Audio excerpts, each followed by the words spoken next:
in West Bengal. I put a lot of time and effort and money into a project there. So we have a big temple that we're building. First of all, of course, like I said, I was attracted to his books, because he answered all the questions that I had and said that God is a person.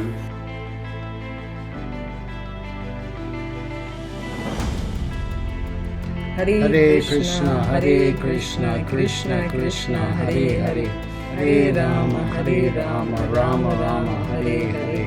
ভগবান শ্রীকৃষ্ণের ভক্ত কেবল ভারতেই নয় বরং গোটা বিশ্বে রয়েছে এবং কিছু মানুষ তো ভগবান শ্রীকৃষ্ণের জন্য তাদের গোটা জীবনই সমর্পিত করে দিয়েছেন। কিন্তু যখন কোনো ভক্ত তার কোটি কোটি অর্থ ও রয়্যাল ফ্যামিলিকে ত্যাগ করে ভগবানের পথ অনুসরণ করেন, তিনি কিন্তু সত্যি এক অনন্য ভক্ত হন। পৃথিবীতে এমন কি কোনো বড় বিজনেসম্যান আছেন যিনি তার খ্যাতি, নাম ও কোটি কোটি টাকা ও লাক্সারি লাইফকে ত্যাগ করে নিজেকে ভগবান শ্রীকৃষ্ণের চরণে সম্পূর্ণভাবে সমর্পিত করে দেয়? উত্তর হলো হ্যাঁ, আছেন। এরকম মানুষ অতি সামান্য আছেন পৃথিবীতে, কিন্তু যারা আছেন তারা দেবতুল্য। বন্ধুরা, আজকের এই ভিডিওতে আমরা আমেরিকার এমন একজন বিজনেস টাইকুনের জীবনী নিয়ে বলবো যিনি ভগবান শ্রীকৃষ্ণের জন্য যা করেছেন, যা শোনার পর আপনি আপনার প্রাচীন সভ্যতা ও সংস্কৃতিকে নিয়ে গর্ববোধ করবেন। তো চলুন সময় নষ্ট না করে ভিডিওটিকে এবার শুরু করা যাক। নমস্কার প্রিয় দর্শক, আজব কাহিনীর আরও একটি নতুন ভিডিওতে আপনাদের সবাইকে স্বাগত। আপনাদের কাছে ছোট্ট একটি অনুরোধ, কমেন্টে অবশ্যই লিখুন জয় শ্রীকৃষ্ণ।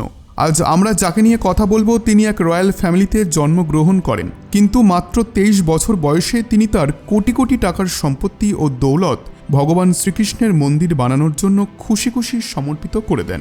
বন্ধুরা, আমরা যে বালকের কথা বলছি তার নাম আলফ্রেড ব্রাশ ফোর্ড, যার বয়স 2023 সাল অনুসারে 73 বছর। কিন্তু 1975 সালে তার সাথে এমন কিছু চমৎকার ঘটে যে তারপর থেকে তার জীবনই পরিবর্তিত হয়ে যায়। এমনকি তিনি শ্রীকৃষ্ণের বাণীর দ্বারা এতটাই প্রভাবিত হন যে তিনি তার নাম আলফ্রেড ফোর্ড পরিবর্তন করে অম্বরীশ দাস রাখেন। আর ইনি বিজনেস টাইকুন হেনরি ফোর্ড, যিনি ফোর্ডের মতো বড় কোম্পানি স্থাপনা করেছিলেন, তার গ্রেট গ্র্যান্ডসন। এখন প্রশ্ন হলো, অম্বরীশ দাস অর্থাৎ আলফ্রেড ফোর্ড ভগবান শ্রীকৃষ্ণের ভক্তিতে এতটা কিভাবে মনোযোগী হলেন, আর যার কারণে তিনি তার সবকিছু ত্যাগ করে আধ্যাত্মিকতার পথ বেছে নিলেন?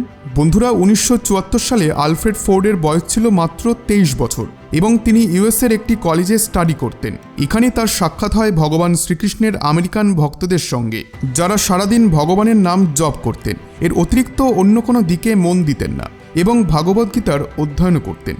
আলফ্রেড ফোর্ডের যখন এই ভক্তদের সঙ্গে কথা হয় তখন তিনি ভাগবদ্গীতার ব্যাপারে জানতে পারেন, আর যখন তিনি এই মহান গ্রন্থের অধ্যয়ন করেন তখন পৃথিবীকে দেখার দৃষ্টিভঙ্গি তার বদলে যায়। আর ভাগবদ্গীতায় এমন কোনো প্রশ্নের উত্তর নেই যা আপনি পাবেন না। তাই আলফ্রেড ফোর্ডের মধ্যে এত বছরে মনের মধ্যে যেসব প্রশ্ন আসছিল তার সব জবাব তিনি ভাগবদ্গীতা অধ্যয়ন করেই পেয়ে যান। অর্থাৎ আমি কে, আমি এখানে কেনই বা এলাম, আমার ভূমিকা কি, এই ব্রহ্মাণ্ডের ভেতরে কি আছে, আমরা কোন আয়ামে বাস করছি এবং ভগবানের সঙ্গে আমরা কিভাবে যোগ স্থাপন করতে পারি ইত্যাদি। আর এইসব জ্ঞানই তিনি মাত্র তার 23 বছর বয়সেই পান এবং এরপরেই তিনি সনাতন ধর্মের মাহাত্ম্যকে বুঝতে পারেন। আর তার লাক্সারি জীবনযাপন ত্যাগ করে তিনি সনাতন ধর্মের পথ অনুসরণ করেন। বন্ধুরা, ভাগবদ্গীতাকে অধ্যয়ন করার পর 1975 সালে তার দেখা হয় ভক্তি বেদান্ত স্বামী প্রভুপাদজির সঙ্গে, যার মাধ্যমে তিনি ইসকনের সঙ্গে যুক্ত হন। আর এই সংস্থার সাথে যুক্ত হওয়ার পরেই আলফ্রেড ফোর্ড তার নাম পরিবর্তন করে রাখেন অম্বরীশ দাস, অর্থাৎ ভগবান শ্রীকৃষ্ণের সবথেকে আমির দাস তথা ধনী দাস, যেখানে তিনি তার সমস্ত লাক্সারি লাইফস্টাইলের ত্যাগ করে একটি সাধারণ ধুতি পাঞ্জাবি পরে থাকতেন আর সর্বদা হরে কৃষ্ণ হরে রামা নাম জপ করতেন। আর বন্ধুরা, যখন আপনি ফোর্ডের ফ্যামিলি ট্রিয়ের এই গ্রাফটিকে দেখবেন তখন আপনিও বুঝতে পারবেন যে আলফ্রেড ফোর্ডের পর থেকেই কিন্তু তার পরিবারের বাকি সদস্যরাও ভগবানের ভক্তিতে লীন হয়েছেন।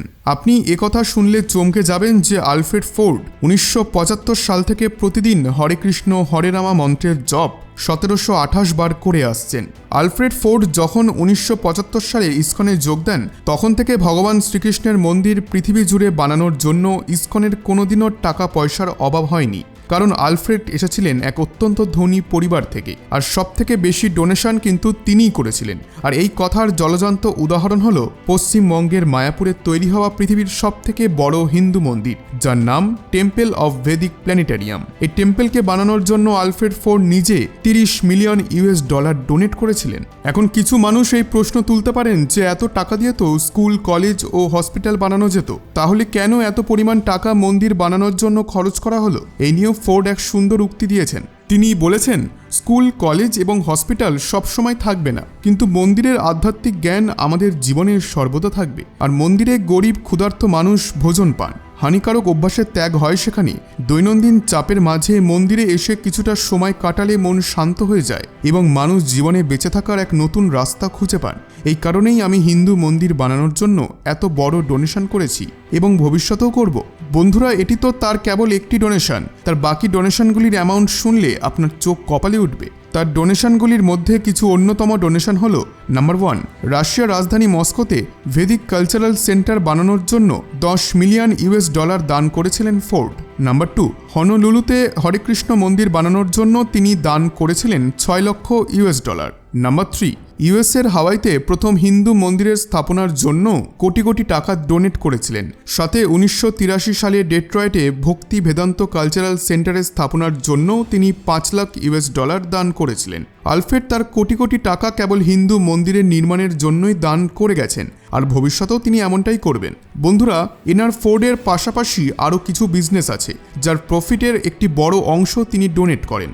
আর প্রায় 10 বছর ইস্কনে পরম আচার্যের পালন করার পর 1984 সালে তিনি ভারতের এক হিন্দু মহিলার সঙ্গে বিবাহ করেন এবং এই বিবাহ তিনি অস্ট্রেলিয়ার সিডনিতে হরে কৃষ্ণ মন্দিরে হিন্দু রীতি রেওয়াজ মেনেই করেন। তার স্ত্রীর নাম ডক্টর শর্মিলা ফোর্ড, যিনি বর্তমানে অক্সফোর্ড সেন্টার ফর হিন্দু স্টাডিজের গভর্নর এবং Bhakti Vedanta cultural centre at Dev Sadhana মন্দিরের বোর্ড মেম্বারও। আর ডক্টর শর্মিলা ও আলফ্রেড ফোর্ডের 2 কন্যাও আছে, যাদের নাম অনিশা ফোর্ড ও অমৃতা ফোর্ড।